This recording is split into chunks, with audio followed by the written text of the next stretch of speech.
Sweet. So Anthony, this interview's been like 2 or 3 weeks in the making. Yeah, I've noticed a lot of your posts around my Facebook group, Marketers or Founders Only, which for anyone watching this video, if you're not a member, you should be. There's a link in the description. But yeah, I've just noticed a lot of your case studies in the group. Seems like you've been having a lot of success with Facebook ads based on what you've written. I can tell that you know your shit, and that you know what you're talking about. So, could you just give me a little bit of context about you, what you're doing, and what projects you're working on?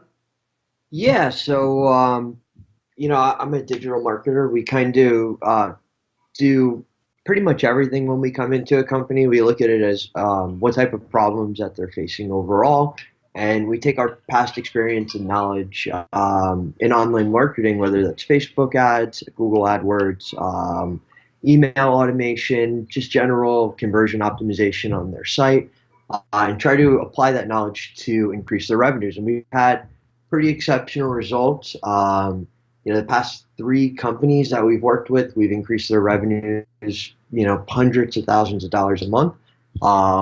And they're pretty simple techniques. I mean, a lot of the times we can make a few small changes that have a really, really big impact. For sure, yeah. So these companies that you're working with, like what are they in a specific industry? Like does your company, does your agency work with a specific industry or like what does that look like? Yes. So we're not really like restricted to like a certain industry or niche.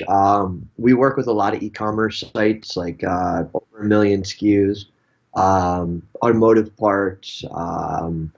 They do really well on marketplaces like PLA marketplaces like Google Shopping, Amazon, eBay. So we have a lot of experience in looking at their current infrastructure and getting their data feeds intact and getting them on these different marketplaces, which sometimes just adding them into the marketplaces is enough to add a ton of revenue.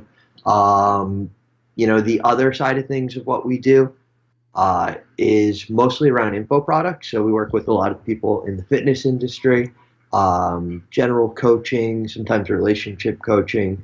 Um, and with those cases, it's mostly about creating the sales pages and the funnels, figuring out the offer propositioning and which offers will work based off our experience, how we can increase their average order values based off adding things like upsells, downsells, abandoning cart recovery.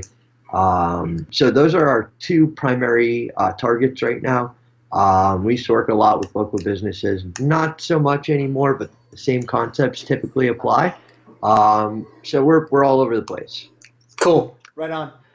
Yeah, I come from a pretty diverse background as well. I started off in e-commerce, have a lot of experience there, and then since I've moved more to working with people in the info space as well, like yourself. So, sounds like a similar background. How'd you kind of get started in the digital marketing space?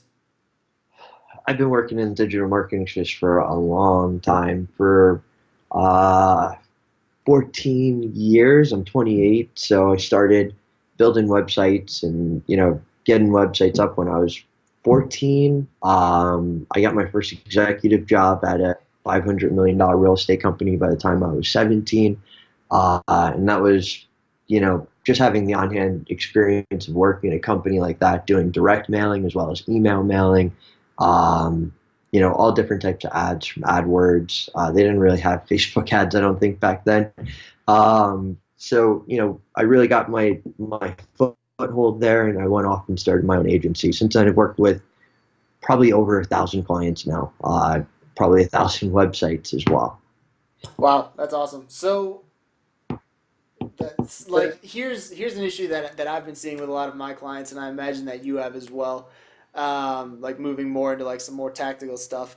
So we've been seeing industry-wide trends in email open rates and click-through rates dropping quite a bit, just as Gmail cracks down harder and harder on moving emails into the promo tab, which sucks, but Yeah, it is what it is. What have you guys been doing to combat that?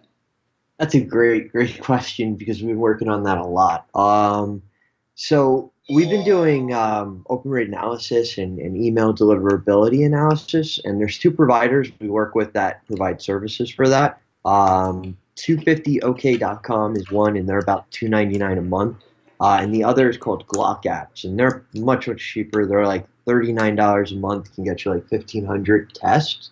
Essentially, what they do is they give you a seed list of like, I think like 28 different email services. You have Yeah. AOL, Hotmail, Gmail, you know, Outlook, all the different providers, and then you put that seed list into your mailing. You put a little ID into the HTML so they can identify it, and you create a test. And essentially, that test will show you not only if you're being delivered to all those inboxes, but where you're being delivered to. So if you're going into the inbox tab, if you're going into the promotional tab, or if you're going into the spam, and then they'll give you in-depth analytics into why that's happening. You know, they'll give you your spam assassin rating, which most commercial email providers, so if you have an email at your job, typically use spam assassin.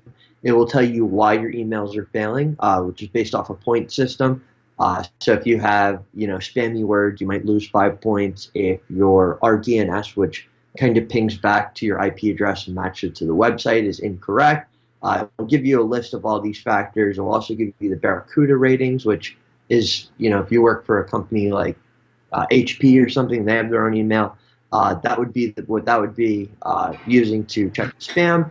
And then they'll also give you an idea if your Google Postmaster or your Outlook Postmaster are flagging you as spam. And a lot of times people are being flagged as spam in those areas, and gives you the idea of how you can go and correct those and how you can improve your deliverability rates on an inbox by inbox level. Sweet. So have you been seeing? Because we've used, I forget the service provider we used. It might have been the first one you mentioned. I think it was a couple $100 a month, and yeah, Yeah. it was the exact same process. I don't know. It might even be the same service, but we basically it was helpful in that we saw that we weren't going to spam, except in like Hotmail. We were over indexed in spam, but who cares about Hotmail emails? Um, Hotmail, they're probably the hardest actually to get inboxed. Sounds really. crazy, but yeah, that's a big problem we've had. which is ironic because like Gmail Yeah, oftentimes defaults Hotmail to spam, yep, but yep. it's kind of funny. But anyways, it didn't really tell us anything we didn't know, which was like, hey, a lot of your emails are going to promos. Sucks to be you. And so what we've been doing is, well, just doing obvious things like split testing subject lines and split testing email content, but also we've been experimenting with automated messenger bots via like ManyChat to just try and get another touch point that's not reliant on email as the deliverability of email continues to drop. Have you been doing anything like that?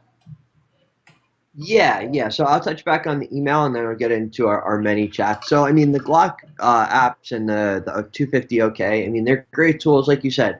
You probably know a lot of the stuff, and when we had a client come to us the other day that essentially said our email open rates are terrible, our email marketing's pretty much died, and they didn't know why. So for us to go in there and run that test, I mean, we have like an 81% rating right now. We're inboxed on Gmail, on all the major providers except for AOL. They don't even deliver us for some reason. So our personal ratings for our companies are really high, and we've used that tool to kind of get those up there. And when we ran the test on them, they had like a 51. I mean, they were like 30% spam, 30% inbox, and they had like maybe 10% delivery. So almost none of their mail was actually making it through to their customers in a meaningful way. So what we did with that customer is we actually set them up on their own IP address, and we're going through what's called an IP warm-up process. So for that, we usually use ActiveCampaign or Infusionsoft, and they're great, and we'll give you, that's where we have great deliverability with. But this client, they just wanted to send their emails every single day. They didn't want to do the automation thing. So for them, we got them set up with SendGrid. We made sure all the white labeling is set up so their RDNS reflects back. All their links are white labeled. They're unsubscribed. Didn't say unsubscribe, which is actually a little bit of a trick. You might want to take that out and say, do you want to stop receiving these messages, because they look for that unsubscribe word. So we went through a whole series of different checks and balances, and we've been able to substantially improve that. We're still in the warm-up process, which basically means you start out with like 50 emails to the people that are opening your emails, so you get 100% open rate. and then you continue to double that every day over a 2 week period. And that's how you basically take a fresh IP address from like somebody like SendGrid, and you create basically your own sender score and deliverability metrics. So, uh, in cases, extreme cases where they have really poor delivery, I think they were with AWeber. Um, we'll go in and actually set them up their own dedicated IP address and assist them with the process of creating a good reputation that's tied to that IP address. So a lot of people don't know this, but when you go with a company like AWeber, what they look at is your ATOR. ATOR, which is your average uh, open to click rate or something. I'm not sure the exact acronym behind it, but basically they look at how many people are opening your emails and out of those people, what percentage of them are clicking. Mm-hmm. And that's like their benchmark on how they decide if somebody is sending out good emails or if they're kind of spammy. Really? A lot of people, yeah, yeah. So ATOR is a really, really important metric. And based on where you score with that score, they kind of classify you. So when you go with one of these bulk email providers, they usually don't give you your own IP address unless you're an enterprise client. Yep. So they'll take 50 or 100 clients and put them on the same IP address. Immediately, you're going to fail an RDNS check because of that. And that's something that you really can't fix unless the sender gives you the ability to white label, which is very, very rare, usually an enterprise feature. But based off that ATOR score, they group people. So the people that have a high score will go on their good IPs, and if you have a low score, they put you on their bad IPs. So even though you're paying this provider, if they think that you're not sending quality emails and you don't have good list hygiene, you're not removing people that are unopening, they're going to put you on a bad IP address, and your email delivery is going to be even worse. Yep, vicious cycle. That's interesting though. I didn't realize that. So most of my experience with emails is Infusionsoft and a little bit Active Campaign.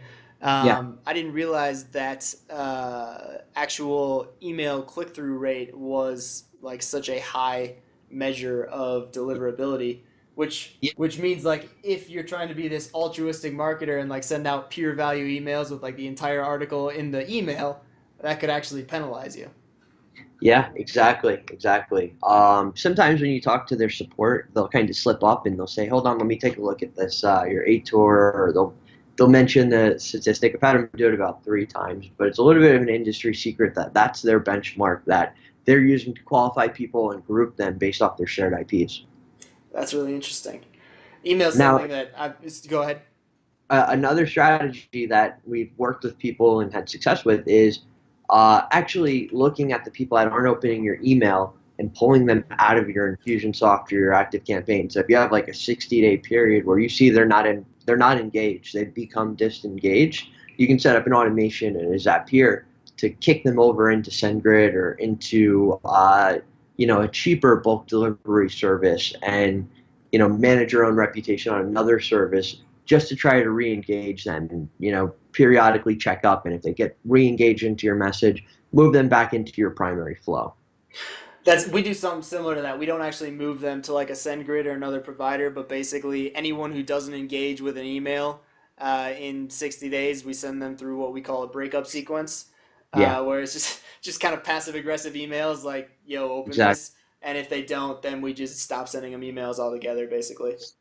Exactly. I mean, there's a ton of different strategies. I mean, I know guys that are sending out basically like, hey, reply to this to try to get them to create some sort of engagement directly, and they have people that are answering those with automations. Yep, which Uh, which is actually I interrupted you. I'm terrible at that. Continue. it's, it's okay. It's actually I don't even remember what I was saying. So you continue on what you were saying. I was gonna say that's actually a strategy that we have started implementing. So we run a lot of automated webinars, and basically at the beginning of the automated webinar, like as part of the hook to sign up for the webinar is, hey, you'll get this free bonus. And then the first email they get after registration is an email that says, hey, if you want your free bonus, just reply here, let me know. And then we have that hooked up with the with an autoresponder where basically if they reply, it sends them a link. And we've actually seen that just including that engagement email at the beginning of the funnel, it actually has lifted open and click through rates across the board. Yeah, yeah. I mean, what Google's doing now with their promotions tab is they're using machine learning. So they're not just looking at emails anymore as an individual basis where, they're scanning the email as it comes in. They're creating more in-depth profiles across all their emails tied to different senders and IP addresses. And if they feel that you're sending promotional messages, they'll tag you as promotional, and all your messages could show up as promotional in the future until you take some action to resolve that. And typically, you're going to want to encourage your list to um, either send out an email and say, hey, drag us into your contacts or your inbox, or send a reply. And having those different engagements can actually get you back out of the promotions on a generalized basis. Yeah, I've heard a number that something like if an individual will send you like three emails or like reply to three emails, then pretty much your gold and the rest of your emails to that individual anyways will get to their inbox. Yeah, so if they add you as like a VIP, if they add you into their contact list or they send a few different engagements to you, then you become their contact. So really anything that comes through, you should be golden. So that's usually off our like opt-ins and our leads. We usually say, hey, make sure you add us to our contacts. We sometimes even provide directions on how to do that, and we experiment with different ways, but sometimes we tell them to reply back to the email and say, hey, if you got this email, just let me know and say, hey, thanks, Anthony, I got the email, or something to that effect. So there's Yep. a few different strategies there. We're always testing new stuff, and it's always changing, so it's hard to say which one's which. It's usually all theory. But ManyChat is the next evolution that I'd like to get into, definitely. Yeah, let's talk about that because yeah, we went down an email rabbit hole there, and it's important. But yeah, let's talk about ManyChat because chatbots are the in thing right now. Yeah, so we've been playing around with ManyChat for a while. We've been tracking our revenue for different ManyChats, and we actually did an experiment with a launch last month where we did an email and a ManyChat. And email, I think we did about $8,000 in revenue off, and the ManyChat, I think we did about 6,900. So it's definitely an effective way to reach your audience, to make sales if you're in e-commerce or even info products. Even just sending out the action is enough. You have to be careful though, because Facebook has super vague rules on what they consider to be promotional and what they consider to be content.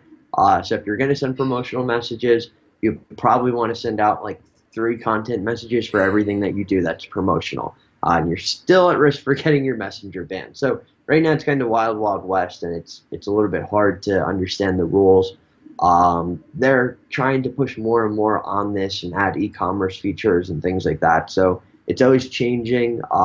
Something that we actually figured out about a month ago, and I just seen in the ManyChat group, I think 2 days ago, somebody posted about it. But about a month ago, we figured out how we could sync all of our contacts from our ManyChat into our active campaign. So we're syncing now all of our purchasing tags, all of our engaged lists, everything from our active campaign is now being synced into our ManyChat, so we can send super segmented messages to our audience. And then we're even doing things like if they view a certain page on our website or they add to cart, we're actually sending them out messages that are customized and tailored to the action that they're doing.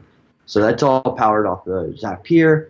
Um, a good practice would be to start collecting emails in your ManyChat as a first stage, storing that into a custom field, and then you can create what's called an echo callback in ManyChat via Zapier to your ESP, whether that's Infusionsoft or ActiveCampaign. Anybody that has that tagging and good Zapier ability will be able to open that functionality up to you, so you can send messages based off anything now. Yeah, which is huge. And for anyone who's not as familiar with the chatbot and email automation, so basically, ManyChat and chatbots in general used to be great, right? Because chat messenger messages get 80% open rates and like 50% click through rates. It's ridiculous, and that used to be great when you ran ads. But the problem was you could never get like a messenger and an email, your email provider, to talk to each other, and so you could Yeah. never run anything in an evergreen fashion. But now with this, I think it's a beta feature that ManyChat just released with this integration with Zapier. It allows you to actually get them to talk to each other, provided you collect the email information from inside Messenger, which isn't that difficult to do. You just ask them what their email is. Um, And One more thing to that too. You have to yep. store the ManyChat ID. So if you want to send them a message when they hit your sales page or something, you're going to want to create a custom field in your ESP to store an ID from ManyChat. So if you want to go back, you'll have to call that ID, look it up in your ESP. There's a process. We'll probably make a video on it. Maybe we'll do a collaboration and do a video on it. But essentially, anything that happens on your website now, you can send a message on their Facebook to somebody and kind of re-engage them, almost like an abandoned cart recovery or just an update. You know, if you want to send somebody a piece of content, if they're interested in something on your website, a blog post category maybe, the possibilities are endless now that they've opened this up. Right, which is huge because now if someone visits a blog post on a topic or a sales page or whatever, you can just shoot them a message like within the next, I mean, well, instantly, really, just like, hey, notice you were looking at this site. What'd you think? Have any questions? Yep. Is that's what you're getting at, right? And so Yep. to tie in those actions together, I'm not as familiar with Active Campaign, but are you using a third party tool like Segment is one that comes to mind to kind of match up that user activity with the actual user, or does like Active Campaign come with built-in features? Yeah, ActiveCampaign has built-in site tracking. Mm-hmm. So, you know, if they opted in off your site at some point, you'll be able to kind of track what they're doing on your site. If you have an enhanced e-commerce integration, like WooCommerce or Shopify, they also have that ability as well. So that's all a built-in feature. There's other ways to do it. You have to remember that, Zapier has 750 plus applications. So this expands past the ESP. So if you want to send a text message out, there's different text message providers. You can do anything you want as long as you have that email in ManyChat. Yeah. That's cool. And so, like in many ways, like obviously you're doing a lot with ManyChat. I've started doing more, and I've just been nothing but impressed with it. Like, are you shifting? Are you shifting more of your focus? Like, so you're focusing more on ManyChat, or is still the 80/20 bulk of your marketing dollars put towards email? Well, ManyChat doesn't cost that much right now, so I wouldn't really put it in a dollar perspective. We are getting more aggressive with it every day, and it's something that we're being more aggressive with our clients as well because it's a super good platform. We've had some problems. One of our clients is getting about 10,000 subscribers from India a day. So we've been trying to figure that one out, and we're not really sure where to go to figure that one out. It's making the ManyChat really expensive for them. So yeah, it's an early platform, and we're running into some really crazy bugs like that every once in a while because we're at the forefront. We were probably the first people to actually figure out how to do this because we were one of the first to get access to the feature about 2.5 months ago. So we're always trying to figure out new ways that we can use ManyChat to engage our customers, to offer them more value, and to offer our clients, more revenue and more value from us. So I think maybe in 12 months from now, it might consist of 50% of our efforts. I mean, it's still 80/20 Wow. with email, but it's going up every month. So do you like? Well, I mean, actually, I already know the answer to this, but like it's just like day trading. Like basically, there's something new that comes out that provides a over-indexed advantage, and then everyone else jumps on board, and then it comes down to parity. That's kind of what I see Messenger as being right now. Like right now, the results that you can get are just ridiculous because there's not that many people doing it. But I imagine that within the next 6 to 12 months, every other marketer out there is going to jump on board, and you're going to see a lot of the effectiveness diminishing returns. Yeah. Yes and no, because Facebook is really actively developing this. Like we work with a lot of software vendors in the analytics space that are Facebook partners. Mm-hmm. And we also have one particular partner that we've actually built out like a auto ship system for supplements, and they're also a Facebook partner. So we get a little bit of insight here and there from them on what's in the works. I don't think I can really disclose it, but they're actively working to change what we consider, the Facebook bot to be. Eventually, you're going to be able to buy things on there, just like a website. You're going to be able to complete your transaction through Facebook. So there's so much evolution in the next 6 to 12 months with the platform itself that I don't think it's really settled in how that's going to fit into a marketer's toolbox yet. Because once they release the ability to run that as an e-commerce store, and maybe they release ads with that, a whole new advertising platform, it could be something completely undiscovered that we're not even aware of yet. That's a good point, and that's really interesting. Uh, yeah, like that's going to make Facebook a lot of money if they have the ability to make payments in there. They take a cut out of every payment. Like, makes sense. Yeah.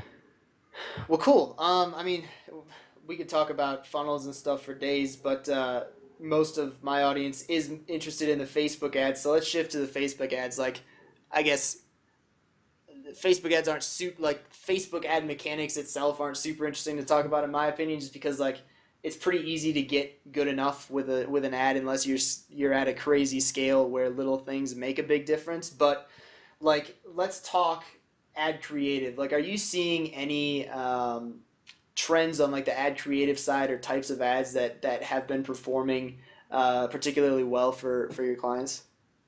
Yeah, so I mean, we're at a point now where we have clients that, with Facebook, there's diminishing returns. So you could create an ad that performs well and it's optimized, but you know, as you continue to scale that up and you go to 100 a day and then 200 a day, your return on ad spend starts to level out, and if you spend too much, you're going to be basically spending what you make. Right. So what we've really been focusing on is different ways to scale that and get around that diminishing return issue. Um, Essentially, we've been working with different manual bid strategies, platforms like Companion Labs. Are you familiar with them? I'm not familiar with Companion Labs. I've heard of them, but I'm not familiar with them. Yeah, so I mean, we're working with different platforms like them where they'll come in and we'll be able to create an optimized ad set. So we'll get it to a point where we're comfortable. Maybe we have a 2 or 3 time return on investment. We can come in with Companion Labs and run what's called a bid test on that ad. So what they'll do is they'll create 13 manual ad sets based off your bid price. I think it's like if you're spending $100 a day on that ad, they'll create 13 at like $8 each, and each of those will be fixed at a different point. So one would be 20, the next one would be 21, 22, 23, 24, all the way up to $33. And what their software does, it actually monitors those different what are called bid sets, and they have a whole platform where we can quickly duplicate ads without having a huge potential of overlap. And what winds up coming out of it is we can double or triple the performance of a good ad set. So we've been working with like some new techniques like that and getting into manual bidding to scale. As for actual like ad types, we've been doing a lot of customer matching, like LTV customer matching. We found to perform really, really well with lookalikes, which is a relatively new audience type where you take the lifetime value Yep. of all your customers, you put them into a list, and Facebook looks at that and they try to look for trends among all your customers and their spend and find people similar to your best customers, not just like a standard email list like you normally do. They actually look at the people that are buying and try to create relations to expand that audience. So we've had a lot of success there. We've been playing around with Instagram matching, which I think they came out with like 2 weeks ago. So you can now target your Instagram audience and make lookalikes off that. So audience definition and messing with new types of audiences, different types of pixel retargeting has been where we've been spending a lot of our time. We've been doing video series where we jump people between different videos based off how far they watch it. So we can show them a series of like 3 or 5 different videos without repeatedly showing them each one. So we might show them a video that says, hey, this is our product. Then we might show them a customer testimonial. Then we might, go into the product a little bit more, and then we might try to close them with another video. So we've had a lot of success in the video space. We've had to really evolve because the prices have went up, 118% this year. So the ads last year that we made a 2 time return on, this year we're breaking even. So we've had to redo some of the pricing on our sites and reconsider how we run these ads to evolve with the marketplace. Yeah, 100%. It's been pretty phenomenal just how rapidly things change even in a period of a few months. Like I Yeah. have a client that when I started working with them, it was like 100% video ads were all we ran, and then those just became astronomically high, and so then we had to test a lot of different things. Um, had a lot of success with image ads for a while, so moved in that direction, and now it's back to video ads are performing well. It's just like Yeah. you can't set and forget Facebook ads. It's a constant testing and iteration. Exactly. And you can have three of the same ads and they perform completely differently. So it's almost like luck sometimes that you got the optimization at the right time. Something that we've been doing a lot of is quizzes as well. But not Yeah. only quizzes, but firing different pixel events based off their answers and then going back and resegmenting based off what the answers of that quiz were. So, we send somebody to a quiz page, we show them the video, they answer that their age. We give them like 8 different age ranges. They answer their gender. They answer their metabolism maybe or their height or something like that. And we do branch logic. So if they say they're male, they see male pictures. Female, they see Yep. female pictures. But Have you tested the reverse of that? say that again. Like, so if they're a male, you show them female pictures, or a female, you show them male. Like, if you're in fitness, Yeah, like, that. That's a good idea to test though. Yeah, we haven't tested that. But essentially, the most important thing is when they're answering those questions, we're firing Facebook pixel events. So we can go back and look at just the audiences that are important to us. A product sells really well to males between 18 and 30. We can actually go back, segment out those different pixels from their answers, and create an audience from that to target directly. Now, at the end of the quizzes, the second stage of it is they all get outcomes and they all go into different automations, and there's a tripwire at the end to recoup the costs of the advertising campaign. So we've been able to make these profitable just off the initial run. I think we have like a 90% completion rate, like a 35% opt-in rate off of that. But we can make them profitable, and then off the long run with the automations that we're sending them, that's where we're really profiting. So we're not really seeing a positive return on our investment initially with those ads, but we are making a lot off the back end. So what that's new advanced strategy. that yeah, that's cool. Which I think like especially as Facebook continues to become more competitive, it's going to turn into more of an AdWords play where like a lot of times it's not even possible to acquire, like it is abnormal to be able to acquire a cold customer at a profit, and so it's going to become where you need to set up a funnel where you're breaking even on the ad spend and then you're making all your profit on the back end of that. What Yep. do you custom develop your quizzes, or do you use, like, I know there's a lot of quiz plugins out there, do you use one in particular? Yeah, we use it's not a plugin, it's actually like a platform called bucket.io. You can't sign up for them for some reason. You have to request an invite. So you have to go on their website, request an invite, and at some point in the next 6 months they'll send you a link. I do know how to get in there though. You Google it creatively, you can find their order page. So I'll post that in the group. But they're the only ones we found to support pixel events for not only Facebook but Google Analytics in the way that we needed it to be supported. It's very hard to find a platform that's easy to fire pixel events off of everything they do and then control what type of events they are, also fire them for the outcomes. So we can get a ton of data from that. They have really good reporting and they work with Zapier, so we can link them into anything. Cool. That's good to know. I'll have to check that out because Yeah, quizzes is something that I want to do more of too. yeah. Well, sweet, It, Anthony. it Go was a ahead. lot. It was a lot of work to get a quiz set up. It took us a long time. There's just a lot of background work that goes into it. If you have 4 outcomes or 8 outcomes, you have 8 automations, 8 different email branches related to each person. We did videos for all the outcomes, videos for all the email sequences.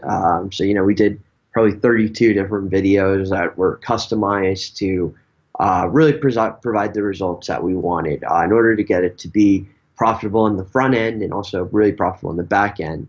There's a lot of work that goes into setting it up right. I think is Ryan Levesque. I think he's got a course called the Ask Method, and that Mhm. was one of the original creators of like this quiz strategy. So he's a good resource. I think he's got a free ebook on how to do it on his website. And then he's got like an upsell into like a $5,099 course or something crazy. So there are some good free resources you can find if you're looking into going in that direction. Yeah, just listening to you say all that gives me a headache. Yeah, it's so easy to just sit up here and talk. Oh yeah, ads to funnels to landing pages and shit. But the reality is, it's a pain in the ass to set all of that stuff up. Yeah, yeah. I wish it was easy, but Yeah. it was a it was a big job. But Bucket.io did a really good job in building their platform. So actually building the quiz logic was easy. Just all the automational stuff behind it, and uh, testing the ads to find out which ones work to get the people to opt in at the rates that we wanted them to. Making sure the completion rate. I mean, you want to have a 90% completion rate with a quiz. If you're having anything less than that, then you have to rethink about what type of quiz you're running. Yeah, that's a good point. Well, sweet Anthony. I mean, I I could mean, jam I out could get. about Facebook ads and funnels and everything for days, but we've been going about Yeah. 40 minutes now. Is there anything that you want to end with, or anything you want to cover before we take off? No, that's pretty much everything. It's a good chat. I think we covered a lot of ground. Maybe we'll set up another one in the future. There's always a lot of different marketing topics to go over. I mean, we're always doing new stuff. We've been testing out text messaging, so collecting people's phone numbers during opt-ins, things like that. We've done a few webinars recently where we've done really well. So there's so many different ways out there to make money. You just got to really go out and do something, because you have to get started and you have to get something up in order to make that progress to get to success. And the hardest part is just getting out there, getting your idea into a funnel, and getting in front of people. I mean, once you do that, you're set. You just have to get out and do it. 100%. Well, Anthony, I really appreciate your time. If and when we do another one of these in the future, I'll try and be a better person and set this up on Facebook Live so we can get like real time questions. I think that would be more interesting. But Yeah. for everyone in the group, feel free to post any questions you have under this, and Anthony and or myself will answer them. Yeah, that's all I have. Thanks so much for your time, Anthony. Thank you. This was a lot of fun, and I think I learned quite a bit. I'm sure other people learned a lot as well. Yeah, this was great, man. Have a great day, and have a great rest of your weekend. You too. Thank you, Jordan.